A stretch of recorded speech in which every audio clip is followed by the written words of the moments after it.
So recently, it has been announced that John Wall, once waived or bought out, will be joining the Los Angeles Clippers. Obviously, this is a move that has a lot of hype surrounding it, since the Clippers are already a talented team, and this is a move that I definitely think can bring them to a next level, make them a better team.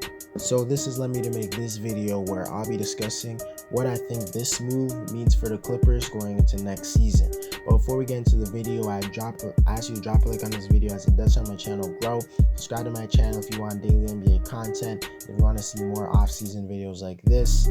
Also drop a comment on this video, I will respond to most of my comments, and play that intro.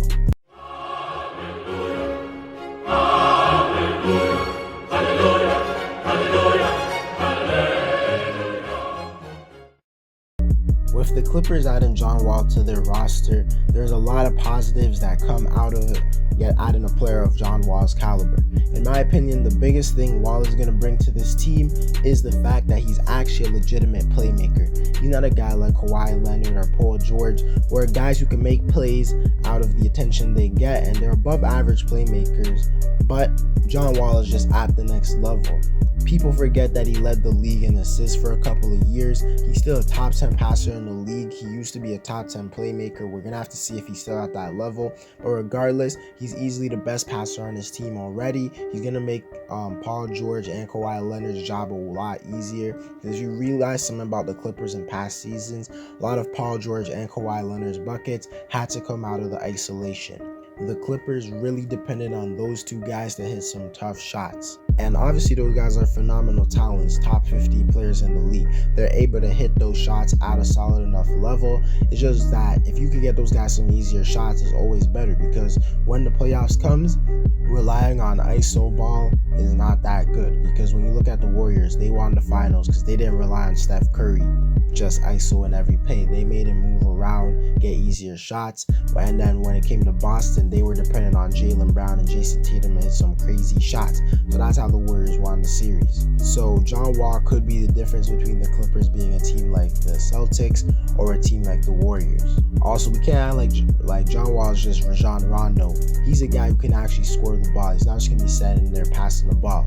Outside of Kawhi Leonard and Paul George on this roster, there's no one who you can consistently rely on to give him a 20-point game or something, or go off. They have many guys who can do it, but no one who consistently can do it. They don't really have a third star. They just have a bunch of really good role players. But now that you add John Wall, that can give them the chance to have a legitimate big three, and that could give them the push to be at the next level as a team. If Wall could be a guy who just gives them a consistent 16 or 18 points a game, 7 to 8 assists, I promise you that'll bring them to the next level. And just straight up, adding John Wall to this team makes the Clippers' depth even better, because it means Reggie Jackson will be moved to the bench, to the backup point guard. And if we're being honest, Reggie would immediately be the best backup point guard on the bench, or at least one of the best, unless I might forget someone. And that could be huge for this team and just make their depth way better than it already was. And you have to realize that you're getting John Wall for free. You didn't have to give up anything for him, and you don't have to overpay him on his huge, obnoxiously big contract.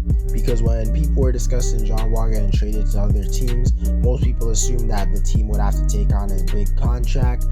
But I guess John Wall realized that no team was ever going to trade for him while he's making that amount of money. So he decided to do the unselfish thing and take a buyout.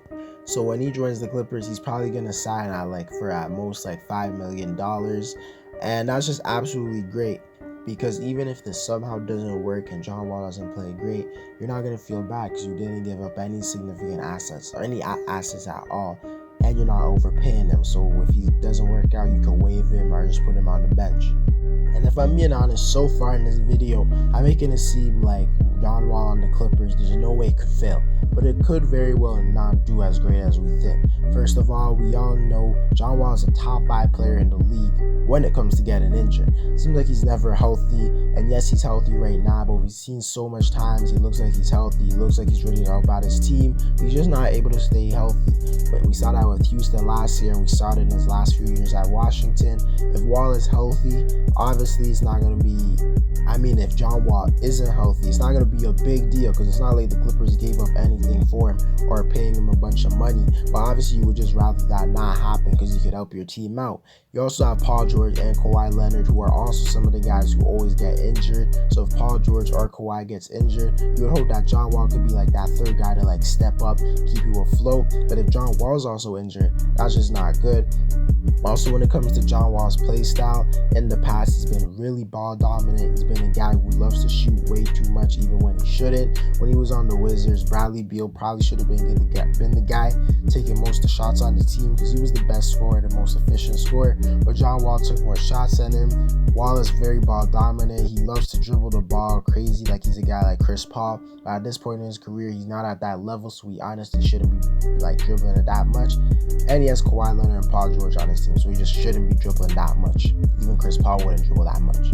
In my opinion, I think John Wall has to adapt to the mindset that he's not there to score the ball. He's there to kick it out to all of the shooters and still be aggressive at times when he can be.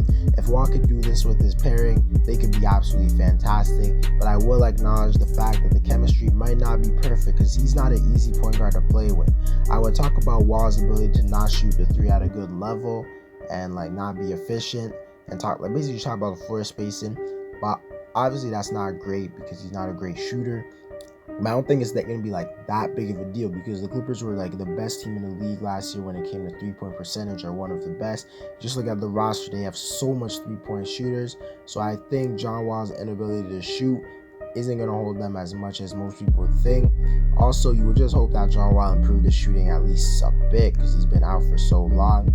But even if he didn't and he's just the same as he was before, he's not a guy like Russell Westbrook who's just absolutely terrible at shooting. He's a guy who could be an inconsistent shooter, but he could knock them down if he's wide open. So I don't think it should be a huge problem unless he just jumps off a cliff and it turns into one of the worst shooters in the league or something. But to conclude this video, I think this is an excellent move. There's no way this can go bad. Obviously, it can go quote unquote bad if he doesn't fit in or anything like that. But if he doesn't like fit in, if he's playing bad, they could just bench him, waive him, something like that. And if it goes good, it goes good, and you didn't have to give up any assets or pay him a crazy amount to get him. Also, even though John Wall is a difficult player to play alongside, it's not like he's a guy who's ever been known to be a locker room cancer.